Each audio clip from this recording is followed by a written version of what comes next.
வடிவம் பெற துவங்கிய காலம் தொட்டு கல் தோன்றி மண் தோன்றா காலத்தில் முன் தோன்றிய மூத்த மொழி நம் அன்னை தமிழ் மொழி. காலமெல்லாம் தொடர்ந்திருக்கும் நம் தமிழ் மொழி உலகில் மிக பழமையான மொழி என்று கருதப்படுகிறது. மொழிகளுக்கெல்லாம் தாய்மொழியாக திகழ்ந்து தமிழரின் வரலாறு, வாழ்வியல், அறம், மாண்பு மற்றும் கலாச்சாரத்தின் அடையாளமாக விழுந்து வரும் அன்னை தமிழ் மொழியின் உண்மையை அதன் பண்பாடு, இலக்கியம், சிற்பக்கலை, ஓவியக்கலை, கட்டிடக்கலை மற்றும் கல்வெட்டுகளில் காண முடிகிறது.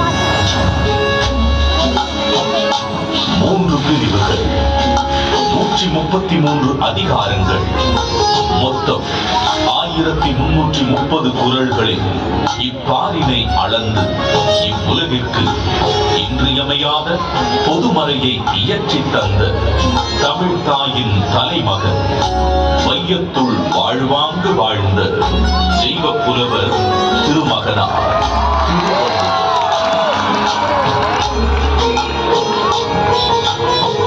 ஐயன் வள்ளுவனின் பிறந்த வருடம் தமிழக அரசால் கிமு 31 என்று வழங்கப்படுகின்றது.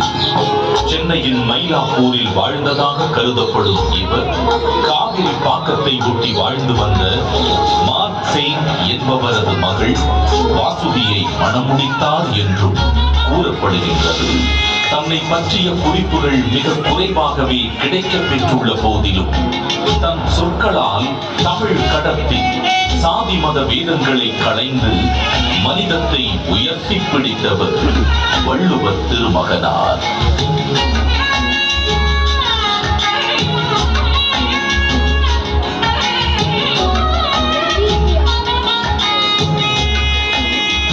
சுமார் 2000 ஆண்டுகள் பழமையான சங்க இலக்கியத்தில் 11 கீழ்கணக்கு நூல்களில் ஒன்றான திருக்குறளை தமிழ் மொழியின் தலைசிறந்த நீதி நூல்களில் ஒன்றென கூறலாம்.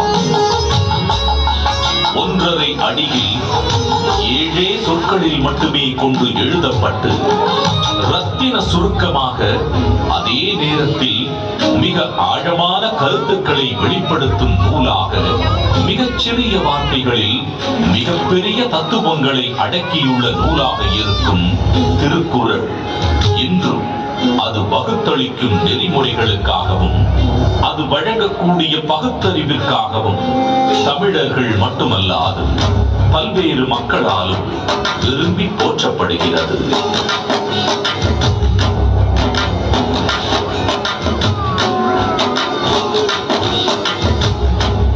அறம், பொருள், இன்பம் என்று 3 பிரிவுகளாக அமைய பெற்றுள்ள திருக்குறளில் முதல் பகுதியான அறம் எனும் பிரிவு மனித ஒழுக்கத்திற்கு அடிப்படையான மெய்யியல் மற்றும் தத்துவார்த்த கோட்பாடுகள் நிறைந்துள்ளன.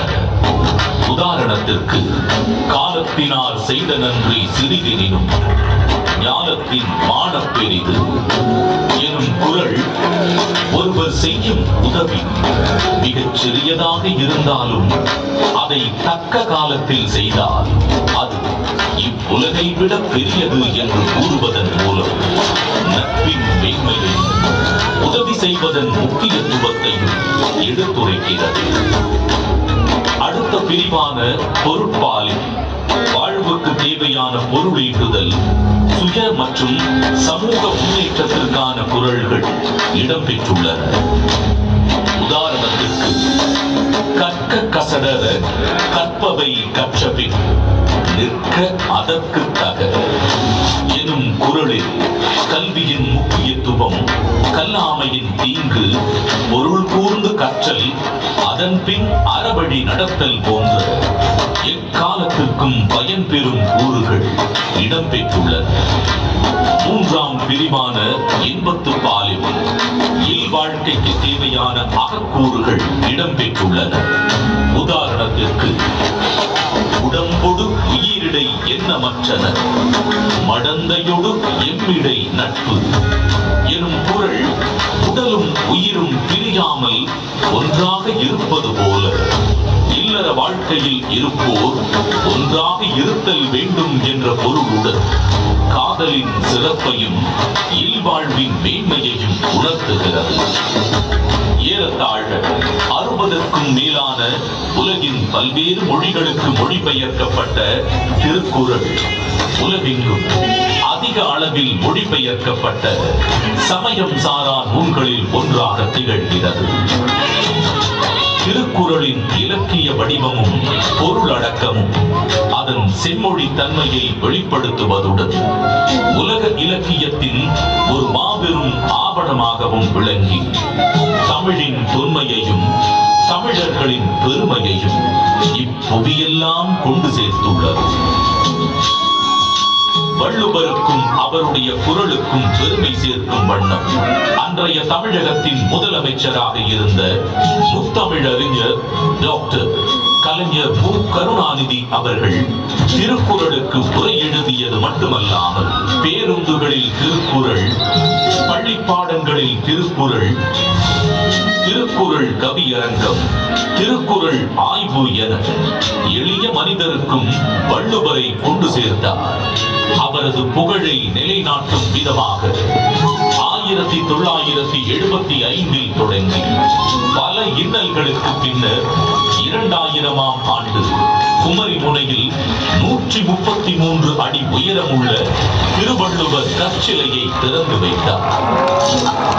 இதைத் தொடர்ந்து குமரியில் உள்ள திருவள்ளுவர் சிலையின் வெள்ளி விழாவை முன்னிட்டு விவேகானந்தர் பாறை, வள்ளுவர் சிலை இவ்விரண்டையும் இணைக்கும் விதம் சுமார் 250 அடி நீளமுள்ள கண்ணாடி பாலம் தமிழக முதல்வர் மு. க. ஸ்டாலின் அவர்களால் திறக்கப்பட்டது.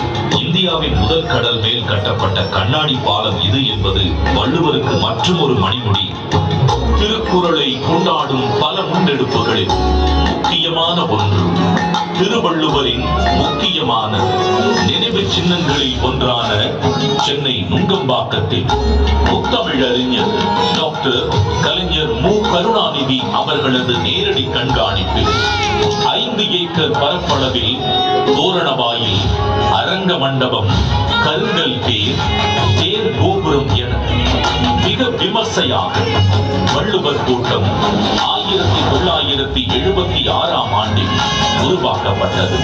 தமிழர்களின் பாரம்பரிய கட்டிடக்கலைகளின் அடிப்படையில் அமைக்கப்பட்டுள்ள வள்ளுவர் கூட்டம் வள்ளுவருக்கு புகழ் சேர்க்கும் இடமாகவும் தமிழ் மொழி சார்ந்த பல பண்பாட்டு நிகழ்வுகள் நடைபெறும் இடமாகவும் திகழ்கிறது. ஒரு குறிப்பிட்ட காலத்திற்கோ அல்லது ஒரு குறிப்பிட்ட இனத்திற்கோ என்றில்லாமல் யாதும் ஊரே என எல்லா நாட்டவருக்கும் ஆகச் சிறந்த அறநூலாக விளங்கும் சமத்துவ நூலா திருக்குறள் கரைகள் தாண்டி கண்டங்கள் கடந்து மனிதர்களின் இருள் சூழ்ந்த இடங்களில் ஒளி வீசி அறவழியை காட்டுகிறது. தமிழர்களின் பெருமையை பாரினில் உயர்த்தி பிடித்திருக்கும் திருக்குறள் வள்ளுவர் நம் தமிழ் அன்னைக்கு சூட்டியிருக்கும் மாட்சிக்குரிய மணிமகுடம்.